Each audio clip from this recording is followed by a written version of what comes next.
the Southern African Development Community, or the SADC, to hastily resolve the crisis before it gets out of hand.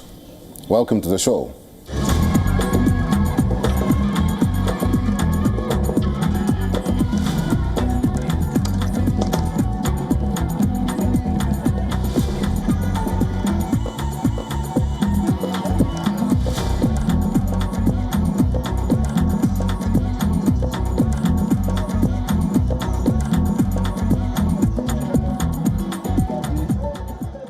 The prospect of changing the constitution in the Democratic Republic of Congo is raising concerns of a potential constitutional coup for several reasons, largely rooted in the country's tumultuous political history and the current political landscape.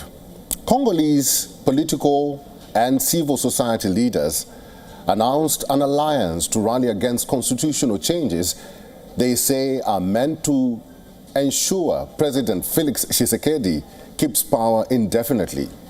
Here is our cover report from Kinshasa.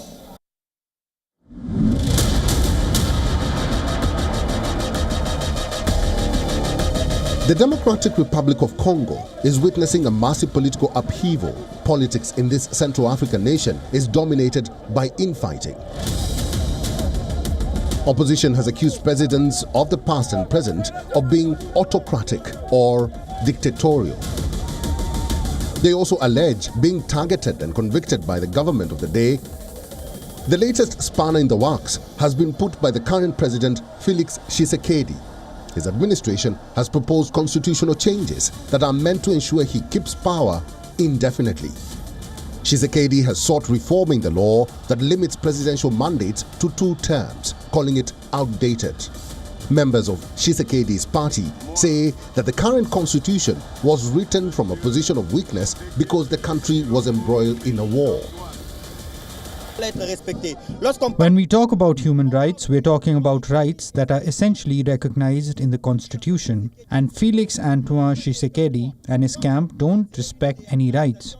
So it would be theatrical to see DRC attend the Human Rights Council today when Tshisekedi doesn't respect human rights.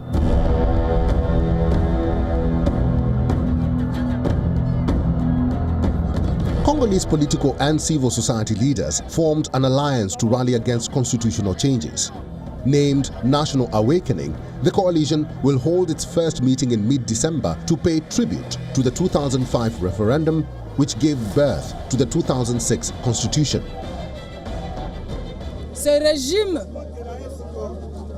This regime is on a hunt for opponents. Opponents who only speak the truth, opponents who are there to act as safeguards. Attempts to change the constitution of the Democratic Republic of Congo only exacerbates existing citizen distrust in government. Congolese are bearing heavy burdens. Profound insecurity characterizes the country's east, where scores of armed groups operate. Millions have been displaced, and the threat of interstate war persists. Over 23 million Congolese are food insecure.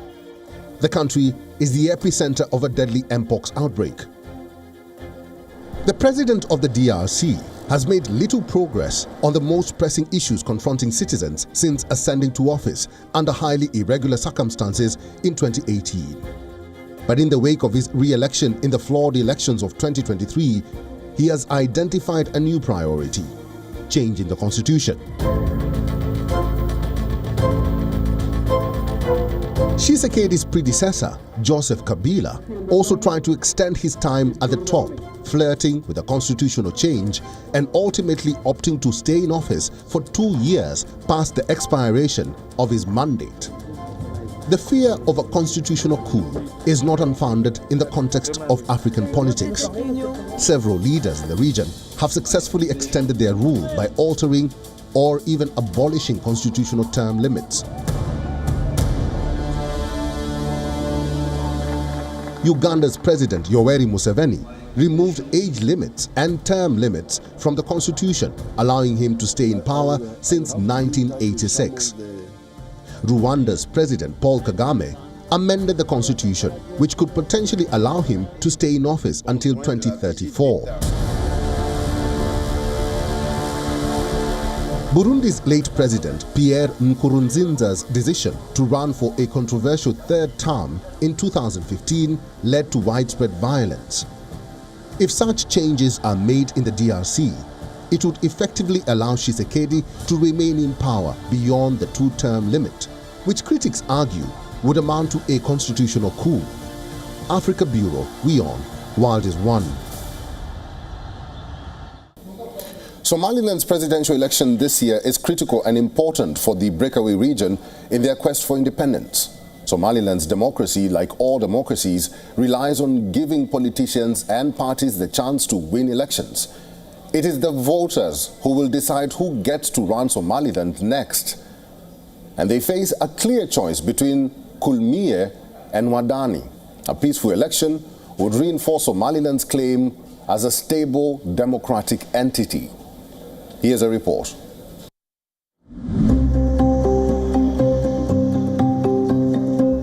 "33 years ago, Somaliland declared its unilateral withdrawal from the Somali Union. It is an independent breakaway state unrecognized by law.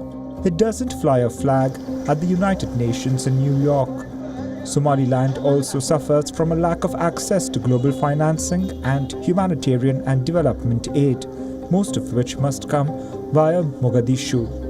Somaliland is conducting elections. The results of the polls will be important for two main reasons. First, what the leadership outcome will mean for Somaliland's democratic credentials.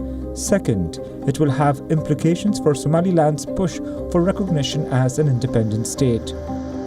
The breakaway region of Somalia changes color every day as political parties take turns to stage their campaign rallies. From Borama in the west to Erigavo Mountains in the northeast and the capital, Hargeisa, cities and towns have erupted in a riot of color. One day it was the green and yellow of the incumbent president Musebihi's party, Kulmiye, another orange of Wadani, or the dark green of Social Justice Party. The self-proclaimed republic, which unilaterally declared independence from Somalia in 1991, is holding a direct election to choose a president. The vote comes amid high tensions in the Horn of Africa over a maritime deal between Somaliland and Ethiopia that has enraged Mogadishu, which rejects Hargeisa's independence claim. In the 7 years that Mus Bihi Abdi has been in office, recognition is coming soon, and God willing, we expect the recognition of Somaliland to be announced soon. I want to be in peace in Somaliland. To get recognition, I'm very sorry that the international community has not looked at us and given us recognition after we have been independent for so many years.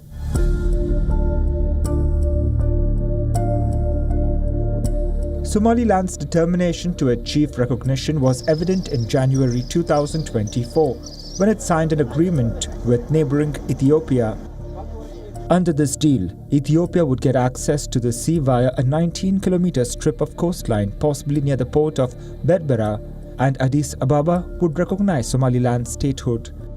The agreement, which has yet to be ratified, was met with a storm of protests, including from Somalia.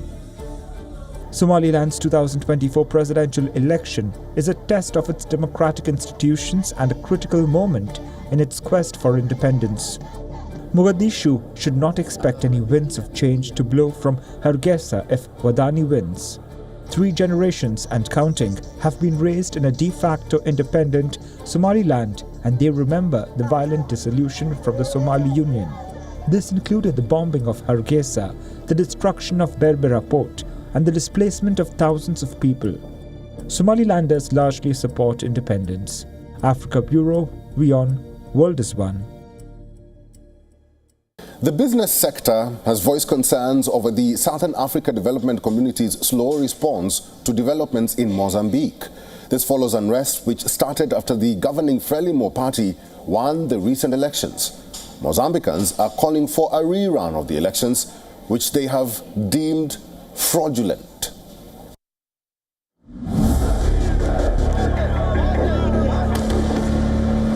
Deadly post-election violence in Mozambique has added another layer to the crisis confronting southern Africa.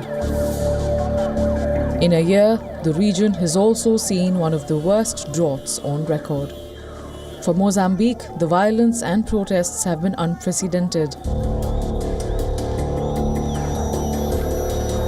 The nation descended into chaos following a disputed election on October 9th, with civil society accusing police of killing more than 20 people and injuring hundreds during demonstrations that are spreading across the country.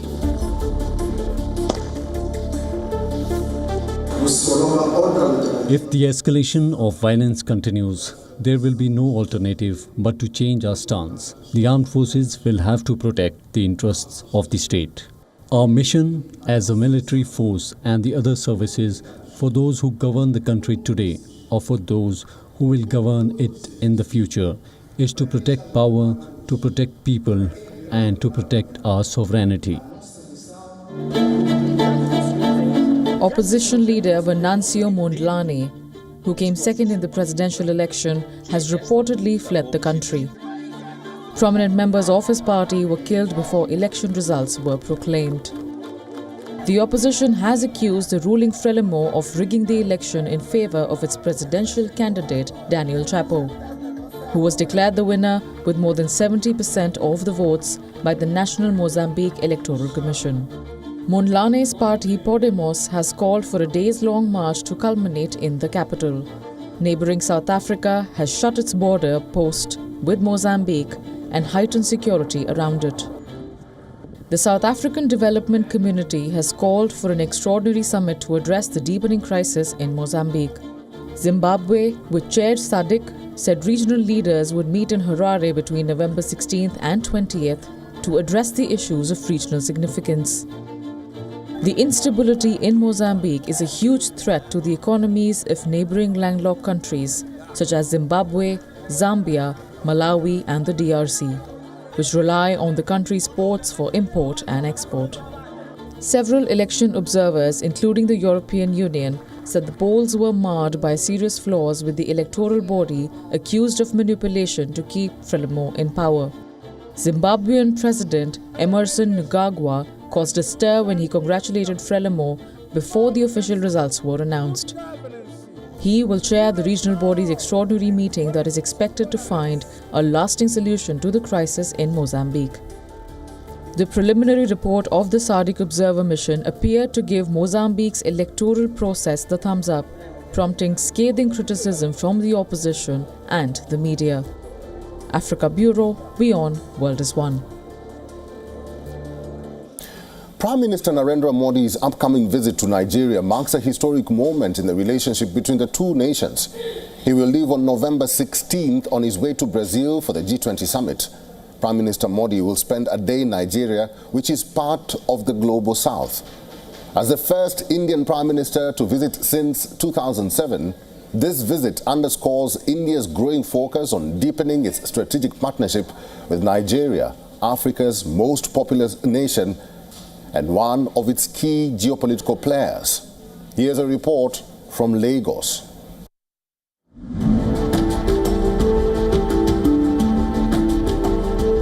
Indian Prime Minister Narendra Modi is visiting Nigeria, Brazil and Guyana with focus on Africa, South America and the Caribbean. The trip is a broader strategy to strengthen ties with African nations, recognizing the continent's rising global influence and the need to foster strategic partnerships in areas of security, trade and development. India's growing focus is on deepening its strategic partnership with Nigeria, Africa's most populous nation and one of its key geopolitical players. The visit will highlight several areas of mutual interest, notably in defense cooperation, maritime security and economic exchange. It's a very important visit to Nigeria because it's really going to be a very positive approach towards a country, and maybe it will take us in a right direction. The rupee trade. If the trade will start in the INR rupees, then definitely there will be the good economic growth. India and Nigeria share a long history of defense collaboration, which has grown steadily since the 2007 Memorandum of Understanding that laid the foundation for joint military efforts. Over the years, this cooperation has expanded to include a range of initiatives such as military training programs, intelligence sharing, and strategic dialogues. A key example of this partnership is the 2024 counter-terrorism discussions held between the two countries at the level of national security advisors, with NSAs of both nations holding a meeting in preparations for Modi's arrival in Abuja. One of the most visible indicators of India's support for Nigeria's defense capabilities was the visit of the Indian Navy ship INS Sumedha to Lagos in 2023. The visit included joint naval exercises and engagements aimed at enhancing interoperability and addressing security challenges in the Gulf of Guinea, an area plagued by piracy and other threats to international trade. In early 60s, and our officers were here to train the Nigerian army military personnel. That particular capacity building has been going on. Our naval ships pay regular port calls to Nigeria and have been cooperating closely with the Nigerian Navy. And so in counterterrorism and other places also, we have been helping Nigeria towards capacity building. Trade remains a cornerstone of the India-Nigeria relationship. As India's second largest trading partner in Africa, Nigeria's importance is reflected in bilateral trade figures that reached $7.89 billion in 2023-24. While this figure marked a slight decline, both nations are working diligently to reverse this trend and revitalize economic exchanges. Indian companies are the second largest employers after the federal government of Nigeria. I have been to various Indian companies and they have been very happy to see that the number of people who are employed over there, subsequent generations are also have started working with the company. So Indian companies have very strongly and positively impacted the Nigerian economy and the social life in Nigeria. Prime Minister Modi's first tour of Africa was in 2016 when he visited Mozambique, Kenya, Tanzania, Uganda, and South Africa in an itinerary that was designed to underline India's growing engagement with Africa. It promises to be a pivotal moment in India-Africa relations as India's Prime Minister Narendra Modi plans to visit Nigeria on Saturday. This is coming 17 years after the last visit of any Prime Minister to the country. Modi's visit, believed to be a multifaceted effort to deepen India's presence in Africa through one of its most influential countries, will benefit both nations economically and politically. Now, the Indian community in Lagos, Nigeria, have also expressed optimism on the outcome of the visit, highlighting some issues they seek interventions from the Prime Minister's visit as they continue to look forward to a mutually beneficial relationship with both countries. From Lagos, Nigeria, Louisa Olani, WION, World is One. A new exhibition in Western Germany is hoping to expand the public's perception of Africa via art and cultural history. The true size of Africa is at the Volklingen Ironworks and features works by artists from across the continent.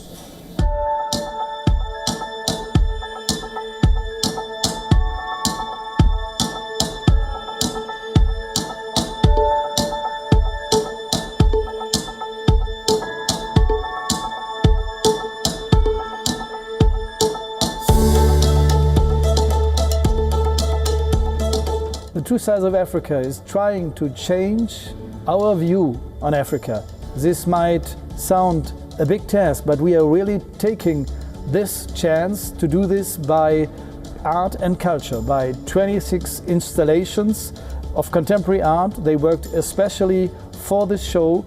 They made works which are really opening up our minds.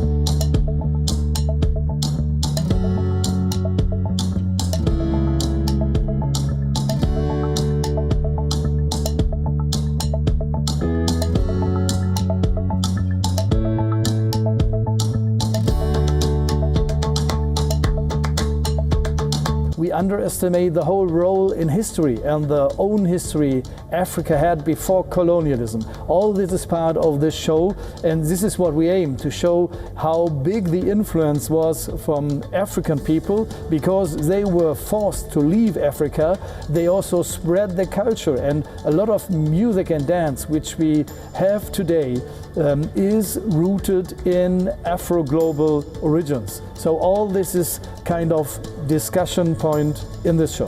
The true size of Africa is not only based to the continent, the geographical continent of Africa, but also outside, expanding other places in the world, Las Americas, the Caribbean, Europe.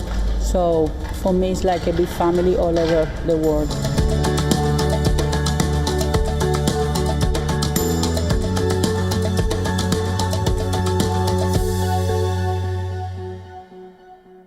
In Abidjan, despite the rainy season coming to an end, people never put away their leke, cheap, water-resistant plastic sandals which have become a symbol of Ivorian cultural identity.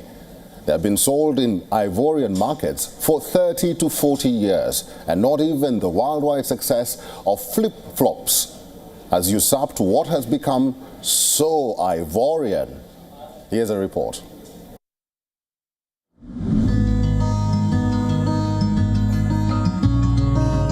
There is a new flashy trend on the streets, and it's not the usual vibrant and unique fabrics on display at the boutique or garments on people's bodies. You wouldn't notice them at first glance, but they are taking huge steps to stardom in Ivory Coast. Leke sandals. Since the time of our mothers up until now, we've been in it. Frankly, leke are selling well. Very well, in fact. Even people who come from elsewhere, they come for the leke too. Younger people wear them, women and men alike. Everyone wears them. Called jellyfish in France, these open plastic shoes, water-resistant and inexpensive, have become a symbol of identity for the Ivorian culture.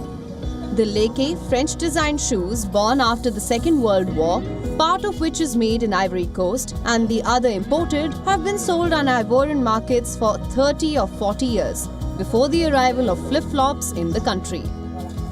But the global success of flip-flops has not succeeded in destroying the Leke, which have been a symbol of the country's identity.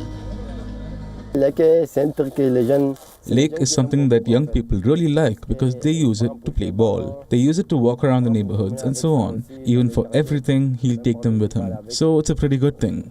We love Leke because when we say Côte d'Ivoire, we mean Leke. So that's why we love Leke. When we say Côte d'Ivoire, we mean Lekes. We wear them. We play Maracana. We wear everything with it. Even at school, you wear it. At the presidency, they wear Leke at the presidency. There's no problem. In the administration, you wear Leke. You go in there, there's no problem. Their price is the first factor in their success. They cost an average of 1,000 CFA francs or 1.5 euros. The models are varied. Plain, transparent, patterned in the national colors, orange, white and green, bearing the names of footballers such as Vasile Boli of France or Lionel Messi. All social classes wear them. Their soles are thicker, adapted to the curves of the feet, more resistant and do not slip. But luxury brands have gone much further. Gucci offers a pair for 400 euros, while Prada's veg version costs 500 euros. Africa Bureau WION World is One. Thanks for watching this week's episode of World of Africa. Get in touch with us on all our social media platforms and on our website and tell us what you think about the show there. I'm Erik Njoka, and until next time, au revoir.